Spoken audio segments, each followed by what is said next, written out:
अस्सलाम वालेकुम, my name is अजान मंसूर। तो आज का टॉपिक है कैंगरू।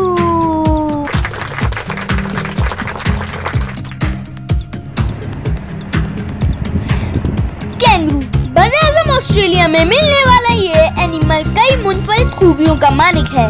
मसलन हमारी तरह चलने के बजाय उछल कर चलता है और भागता है। फिर मादा कैंगरू के पेट पर एक थैली लगी होती है जो दरअसल इसके बच्चे का आर्जी घर है। वही इसमें परवरिश पाता और पलता है। दुनिया में कैंगरू 50 से ज़ायद इक़साम में होते हैं। इनमें 4 किस्म के तो बड़े कैंगरू भी होते हैं। इनसे छोटे कैंगरू वलाडो और वलाबी कहलाते हैं। मजीद छोटे कैंगरू प्लेडियम और शजीर कैंगरू कहलाते हैं।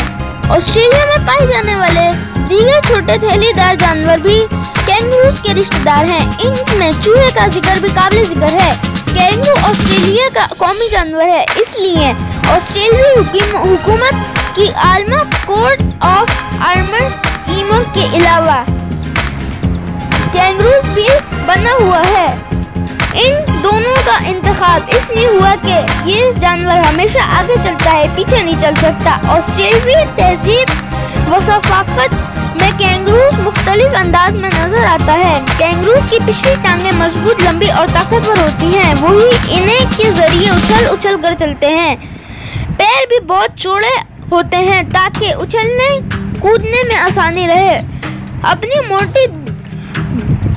मोटी लंबी दुम के जरिए वो खड़े चलते हुए तो तवाज़ुन पर बरकरार रखते हैं।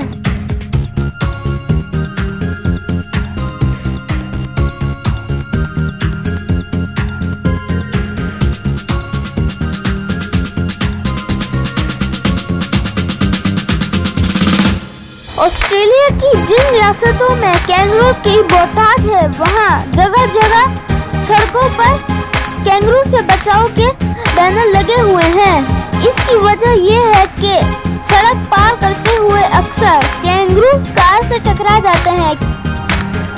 क्योंकि कैंगरू भारी जानवर है, लिहाजा अक्सर इनकी टक्कर से कीमती जानें भी ज़ाया हो जाती। उम्मीद है आपको मेरी आज की वीडियो पसंद आई होगी। अगर पसंद आई हो तो सब्सक्राइब के बटन को प्रेस कर दें, बेल आइकन कॉल कर दें और लाइक कर दें।